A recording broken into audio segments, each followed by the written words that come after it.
2 years ago, we left our careers, sold everything, retired early, and began our lives of full time travel. And inevitably, people always say, did you win the lottery? Or are you eating rice and beans in order to make this lifestyle work of full time travel? Neither of those is true. And today we want to talk to you about the 3 levers that we use in order to be able to make this life work. We haven't cut back on our lifestyle, but we have changed our lifestyle to one that we feel is as good, if not better, than what we were living before. Yeah, and if the gods of YouTube brought you to watch this video, let's just define a little bit what kind of lifestyle we had before. We are from Canada, we don't have any kids, and our lifestyle prior to retiring early, it's basically a regular lifestyle of a middle class couple working and having a house and trying to find ways to save and to invest our money.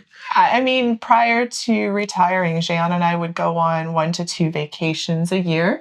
We loved going out to eat. We enjoyed spending time with our family and friends. We weren't really the people that were into kind of keeping up with the Joneses. So we didn't need new cars every year or new cell phones. We didn't need endless amounts of clothing, things like that. So we weren't so much into that, but we definitely did invest in our future, but also into experiences that we would have together. Those trips I talked about, going out, seeing things in the city and doing festivals, stuff like that. Those are the things that we liked. That was our lifestyle prior to retiring. But that's only part of it. In order to live the lifestyle that you are having now, we had to make a few choices, and we are going to give you a few of them. First of all, our house in Toronto, we sold. Yeah, we traded the home base that many people really crave and desire in retirement more for flexibility. So we traded that safe, reliable place to come back to for the flexibility to be able to move and live wherever we wanted to at any given time. Yeah, as a result, if you don't have a house, why do we need a car? We end up selling initially the first car, and by the time that we decided to start traveling around the world, the second car also sold. Why? Why do we need a car? We don't need a car. If we come back to Canada, we are very fortunate that my dad and his partner have 2 cars. They don't really go too far. So when we are here, they allow us to use one of their cars for gas and oil change exchanges. But in the event that that is no longer available, we would just rent a car when we are back in Canada. So we didn't see the need to keep or maintain a vehicle here. Yeah, that's true. Another trade-off that we had is community with our friends and also with our family. I mean, we've talked about this one before in videos, and it was a conscious trade-off because when we live full-time on the road, we see our family in concentrated pockets rather than every couple of weeks or weekends, right? When we were living here before, we would come home to see them. Or those trips that we talked about, we would be flying to Brazil to visit family. We made the conscious trade-off that we weren't going to have those frequent visits for the more concentrated visits. So now we get to spend a month and a half at a time or 2 months at a time. Right now, we're with my father and his partner. And in a couple of weeks, we are going to be with Jean's mom. And so those for chunks of time. And we felt that that was a good trade-off. Actually, we feel like we're getting more quality time actually with our family doing it this way.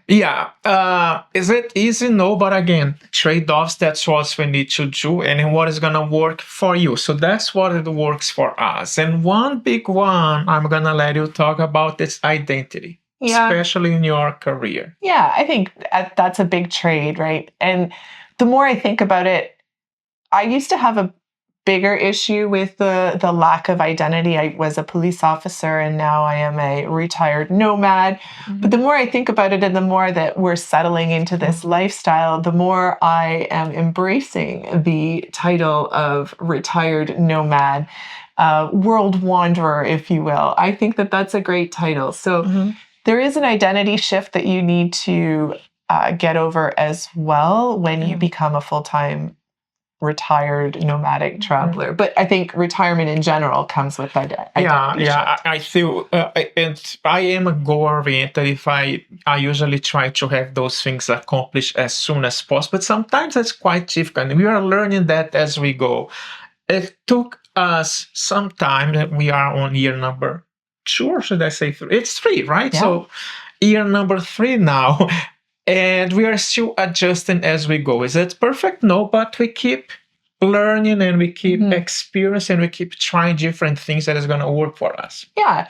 And like we mentioned at the very beginning, we did not win the lottery, and we definitely do not eat rice and beans in order to finance and live this lifestyle. But we do use 3 very distinct levers, if you want to call them that, in order to make this lifestyle really work and function in a way that we are really enjoying living this particular life. That's so true. The first one is going to be geo-arbitrage. And what do we mean by geo-arbitrage? It's basically looking for places around the world that the cost of living on those specific locations, it is going to be lower than the cost of living that you are having right now. Yeah. And don't get us wrong, we are not staying in low-cost countries all year, every year. In fact, we spent almost a month in Germany with, the 2 of us, as well as with my father. Next year, we're going to be in Europe for probably close to 6 months in total. Yeah. These aren't going to be lower-cost countries, but by offsetting time in a country that the cost of living is lower, we're able to then also stay in some of these more expensive countries as well. So we're able to balance. We are able to balance, and to give you an example, we just finished our 2nd year and we had a chance, an opportunity to visit Indonesia. In Yogyakarta, we were at the Hyatt Regency. We were there actually for more than 20 or 21 days, if I'm not mistaken. Impressive. The cost of a night hotel there, it was $84, if I'm not mistaken. Taxes and everything included. Taxes and everything included. We are not the only ones. We've seen so many other people from England, from the United States, also living there or spending part of their time there. And you might be asking why? Because the cost of living is lower and everything was actually included. Yeah, everything was included because we do have hotel status with many of the chains that we're living in as we travel. So this particular Hyatt, we had breakfast, snacks in the afternoon, and a dinner and cocktails in the evening, all included for that $84. Not to mention we were in a 1-bedroom suite as well for that time.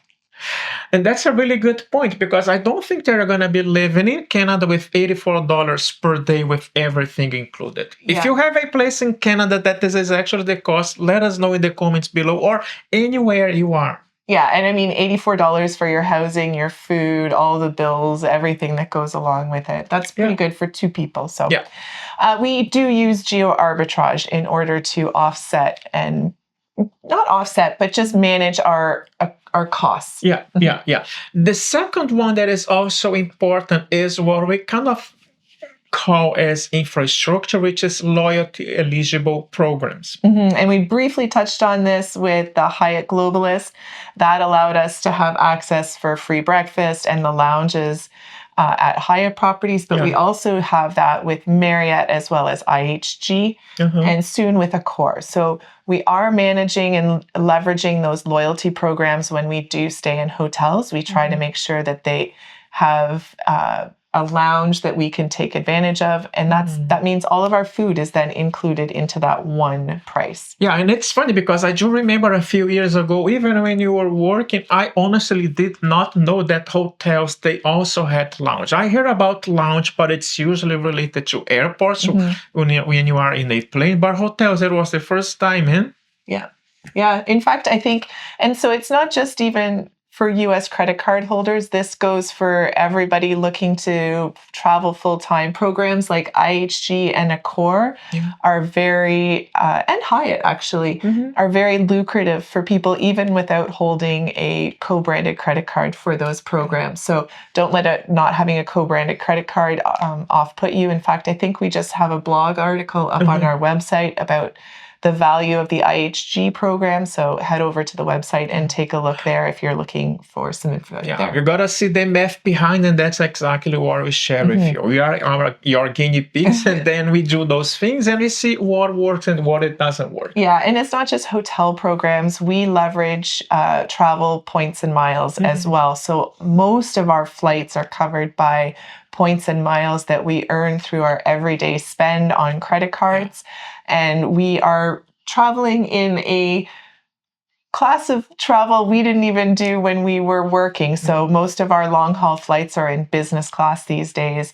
It just makes the experience that much more. And we arrive at our destination, rested, ready to go and start exploring. Yeah.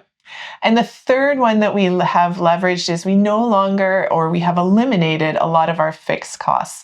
So we sold our house and our car and all of the stuff that goes along with that.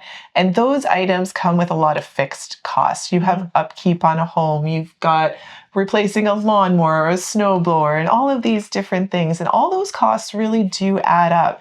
We no longer have any of that expenditure, nor do we have the expenditure of a work wardrobe, which can get quite pricey when you're trying to like maintain an image at work or as you're going out in your social life. So we have eliminated a lot of those fixed costs. Yeah, we did eliminate it, but we also have kind of focus more on other things that we like to spend money on. Yeah, so we touched on it again briefly, but now we focus more on experiences in life.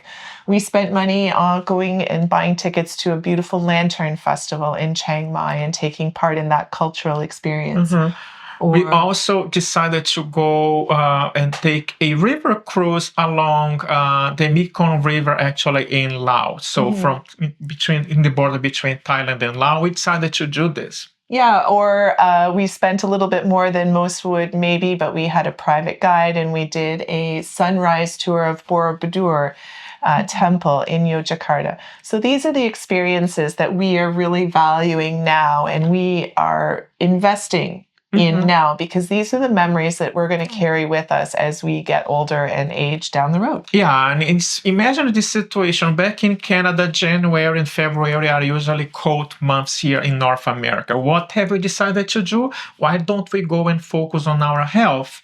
While we were in Southeast Asia, we decided to go to Koh Samui to a health retreat and focus on our health while we have a wonderful food as well as a lot of sun. And we just decided to do this because we know how important health is in our lives. That's a new focus as well, and something that we're really we're spending our money on. We're investing in our health this year and moving forward so that we can enjoy our lives as long as possible in as good a condition as possible. Yeah, so it's all about longevity. Another thing that we do spend our money on now, and we learned this after our first year and are learning it through our second year as well, but we are spending more money on our accommodation. We have realized that where we stay really does play into how we feel about a location and how happy we are while we're staying there. And sometimes if we spend a little bit more money and get a little bit of a bigger or a nicer Airbnb, or we do stay at a hotel chain that has a little bit of a higher tier to it that allows us to have access to those lounges, it really does add to our quality of life and our happiness while we're in a location. Yeah. The more that we travel, the more that we know that some of those things, yes, they are really nice, but at the same time, you got to remove some of the decision fatigue that you end up having along all of those years. And when we have a better stay, it also means that all of those decisions, when am I going to have breakfast today? When am I going to have dinner tonight? It might be bragging, but honestly, if you do this for more, and in our case, than 300 days in a year, it is quite a lot. Yeah, it can be a lot. So quality of your accommodation is something that we do spend money on now.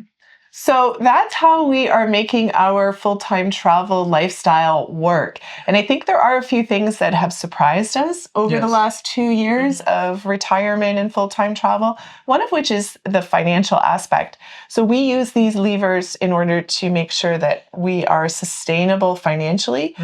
But over the course of the past 2 years, we've noticed that our net worth and our finances are actually improving. Even though we are spending the money and living a really great quality of life, our net worth is going up. Yeah, in fact, we just released the video for our members this month. It was actually at all-time high, which is quite good. And you might be thinking, okay, what is the budget that you guys have? We kind of have an idea of how much we wanted to spend per year. And to give an example, for 2026, it's $50,000 that we are planning to spend. Yeah. Is it going to be more? Is it going to be less? It kind of depends, but we are not concerned at all with how much we'll be spending. And you might say, really? Yeah, I don't, of course, I don't want to plan and spend like $100,000 in a year, but Yeah. it's in our control. It's just more a guideline that Yeah. we're living under. Yeah. And some things we did get wrong, and we touched on it with the accommodation thing. But Yeah. at the very beginning, we were a little too rigid on the price point for our accommodations. And that led to a few uncomfortable Airbnb situations or less than ideal hotel stays. And so we sat down, we had a conversation, and we decided that there were things that were worth spending the money on. Accommodation was one of them. Yeah. Travel comfort-wise was another one. Yeah. And just the experiences. If we're going to be traveling to a lot of these locations, we don't want to say we're not going to do a hot air balloon ride over Teotihuacan because it costs $500. We want to be able to spend that money, have that experience, and have that memory for the future. And we are basically living our go-go years that people usually talk about, right? Is there anything that you tell yourself 2 years ago?